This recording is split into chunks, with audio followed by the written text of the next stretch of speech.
अस्सलाम वालेकुम। तो आज जो हम डिस्कस कर रहे हैं टॉपिक, उसका नाम है रूबेला वायरस। ये वायरल इन्फेक्शन है और ये ट्रांसप्लेसेंटल इन्फेक्शन है और ये बहुत कॉमन भी है। और ये सिर्फ प्रेग्नेंट जो फीमेल होती है उनमें इसका ज़्यादा चांसेस होते हैं, क्योंकि ये उधर कॉम्प्लिकेशन करता है। और इसे जर्मन मीज़ल्स भी बोलते हैं रूबेला को। और जो इसका एजेंट है वो टोगा वायरस की फैमिली से है, आरएनए वाला वायरस है। सोर्स इसका इन्फेक्टेड पर्सन ही है। और जो मोड ऑफ ट्रांसमिशन है, जो सलाइवरी सिक्रीशंस हैं उनकी वजह से हो सकता है। स्नीज़, कफिंग वगैरह जितनी भी सलाइवरी सिक्रीशन है, ड्रॉपलेट इन्फेक्शन है। और जो इसका इंक्यूबेशन पीरियड है वो 14 to 21 डेज़ है। मतलब आपको 14 दिन होगा तो 21 दिन के बाद अलामात ये अपनी ज़ाहिर करेगा। और उसके बाद है पीरियड ऑफ इन्फेक्शन, जो इसका है वो है 5 days before and 5 day after skin eruption.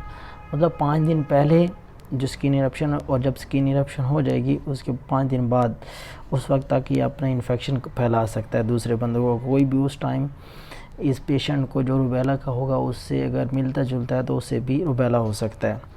तो ये तो इसके मतलब mode of transmission, incubation period हो गया। अब जो इसके मेन हैं कि क्लिनिकल फ़ीचर्स, क्योंकि ये सबसे ज़्यादा इंपॉर्टेंट होते हैं। और क्लिनिकल फ़ीचर्स में जिस तरह दूसरे वायरस हैं, इसकी भी 2 ही फेस हैं। और जो पहले इसकी प्रोड्रोमल फेस है, जो स्किन इरप्शन से पहले वाली फेस है, उसमें माइल्ड फीवर होगा, मलेरिया, एनोरेक्सिया, ये आम से अलामात होंगी। और उसके बाद जो इरप्टिव फेस है वो भी कोई इतनी ख़ास नहीं है, इसमें भी माइल्ड मैक्यूलोपैपुलर रैश होता है। और ये भी कोई इतनी ज़्यादा मतलब डेंजरस नहीं है। उसके बाद जो इसके अंदर होता है इरप्टिव फेस के अंदर, जो मेन जो ख़ास चीज़ है, जो पैथोगनोमिक साइन भी है, ये हॉल मार्क है, वो है हमारा इनलार्ज ऑक्सीपिटल लिम्फ नोड्स। तो इसके अंदर जो ऑक्सीपिटल लिम्फ नोड्स होते हैं वो इनलार्ज हो जाते हैं। और यही इस जो पूरा रूबेला है इसकी ख़ास क्लिनिकल फ़ीचर है और हॉल मार्क भी है। जो एक पेशेंट आपके पास आएगा, बच्चा होगा, अमूमन ये बच्चों में ज़्यादा होता है, वो तो किसी एज बड़ों को भी सकता है लेकिन बच्चों में ज़्यादा कॉमन होता है। एक पेशेंट आएगा, उसके जो ऑक्सीपिटल लिम्फ नोड्स हैं जो हेड एंड नेक के अंदर आते हैं, तो वो इनलार्ज होंगे, तो उससे आपको पता चल जाएगा कि इसको रूबेला है, क्योंकि ये ज़्यादा कॉमन बच्चों में है। और जो इसका हॉल मार्क है वो ऑक्सीपिटल लिम्फ नोड जो है उसके इनलार्जमेंट है।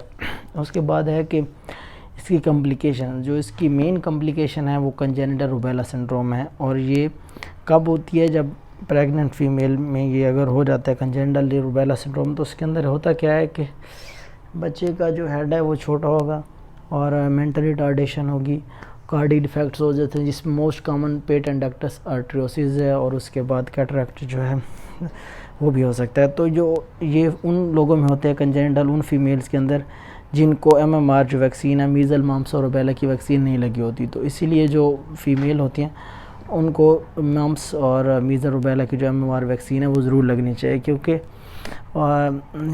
मतलब जब प्रेगनेंसी होगी तो अगर खुदा न खास्ता उन्हें ये डिज़ीज़ डेवलप होती है कंजेनिटल रूबेला सिंड्रोम की, तो बच्चे में काफ़ी सारी कॉम्प्लिकेशंस आ सकती हैं। तो इससे बचने के लिए क्या है कि जो फीमेल्स होती हैं, जो गर्ल्स हैं, उन्हें 11 से 13 साल की उम्र में ये लगनी चाहिए, क्योंकि ये जो वैक्सीन होती है एमएमआर की, ये कंट्राइंडिकेटेड होती है प्रेगनेंसी के दौरान। तो ये कंट्राइंडिकेटेड होगी, अगर प्रेगनेंसी में आप नहीं लगा सकते तो ये उससे पहले, मतलब जो फर्स्ट प्रेगनेंसी है उससे पहले कंजेनिटल रूबेला सिंड्रोम के लिए आपको एमएमआर वैक्सीन लगवानी पड़ेगी। दूसरा नंबर पे इसका आ जाता है डायग्नोसिस, वो तो क्लिनिकल है। अगर आप इन्वेस्टिगेशन कराना भी चाहते हैं तो सीरोलॉजी और पीसीआर है, लेकिन पीसीआर सबसे अच्छा है।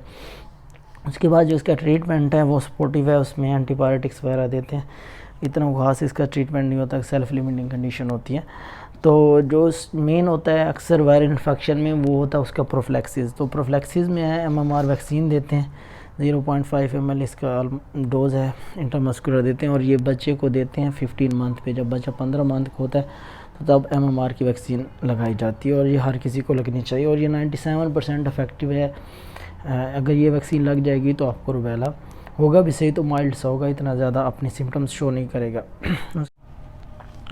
और अब जो है ये पहले जिस तरह मैंने बताया, नॉन इम्यूनाइज्ड जो फीमेल होंगी जिनको एमएमआर की वैक्सीन नहीं लगी होगी, तो उनमें जो कंजेनिटल रूबेला सिंड्रोम है उसको डेवलप होने के चांसेस हैं। जिस तरह के चिकन बॉक्स में होता है कंजेनिटल वर्सिला सिंड्रोम होता है, उसमें जो होता है हाइपोप्लेजिया होता है लिम्स का, उसमें जो बच्चा पैदा होगा उसके अपर और लोअर लिम्ब दोनों नहीं होंगे। तो ये उसी तरह की एक सिंड्रोम है कंजेनिटल रूबेला सिंड्रोम ना। और अब इसके अंदर जो मेन है वो है ट्रांसप्लेसेंटल इन्फेक्शन है रूबेला, क्योंकि ये मदर टू फीटस ट्रांसफ़र हो सकता है। तो इसका एक नमूनिक है ट्रांसप्लेसेंटल इन्फेक्शंस का, और जिसमें पहला है टोक्सोप्लाज्मोसिस है, दूसरी का रूबेला है, सी से साइटोमेगल वायरस हो गया, एच से hepatitis, immunodeficiency syndrome, hepatitis B, hepatitis C और हर्पीज़ और सिफिलिस। ये टार्च एस के नाम से नमूनिक है जो वर्टिकल ट्रांसमिशन करते हैं। तो ये एक नमूनिक था छोटा सा, मैंने क्या बता दूँ।